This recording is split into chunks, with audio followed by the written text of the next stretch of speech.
The thing that was interesting about this world and this movie for me was Matt Reeves' vision for it. He really wanted to take this world and ground it in reality. You have any idea the kind of trouble you're in? He wanted to reference iconic ideas about gangsters and Gotham and America. It was about finding a balance between film noir ideas and how to make that contemporary. Bruce Wayne in this story was like a recluse who's in this decaying Wayne Manor. So he's down below and he's making this suit. It's his willingness to endure anything in order to do what he thinks needs to be done. And so this suit is very tactical. Even his belt is like a tactical police belt.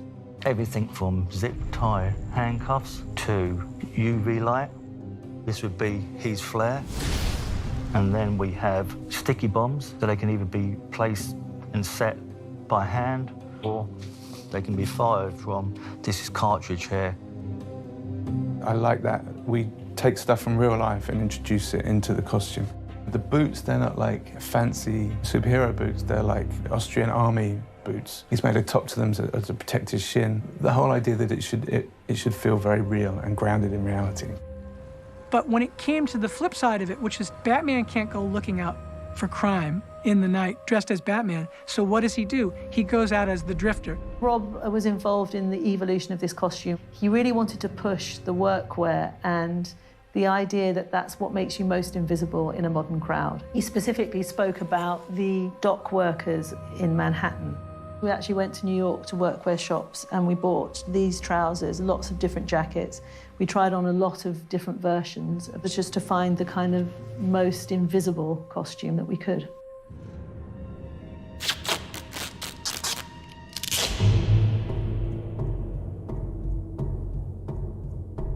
Paul Dano and Matt were both adamant that they wanted to research what the Riddler could have found in a surplus store near his house, and that would have been the kind of parameters of the options available to him. This is exciting. The way it looks, the glasses, finding that pair of glasses was really important. We went through a lot of different pairs of glasses. I don't know, maybe we tried on 200 pairs of glasses.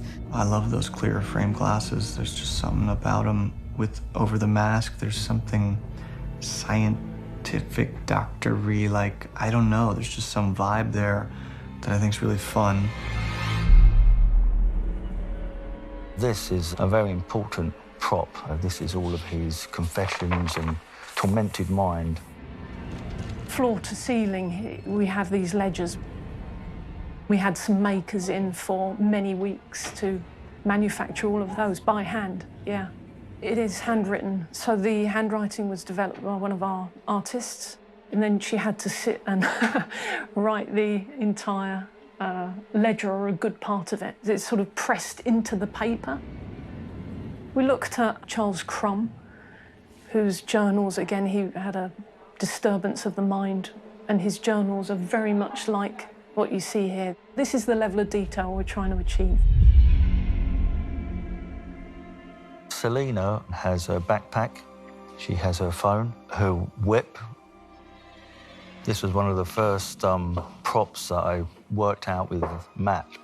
Contemporary bike block, and it's got the movement, because it's segmented parts, you've got this natural movement, so the lock moves just like a whip should. Selena isn't Catwoman yet. That's one of the things to be clear about.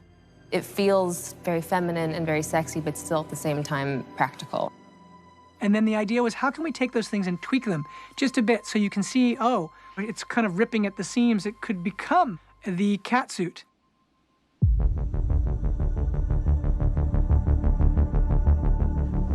You think you can come after my money, huh? This is the Penguin.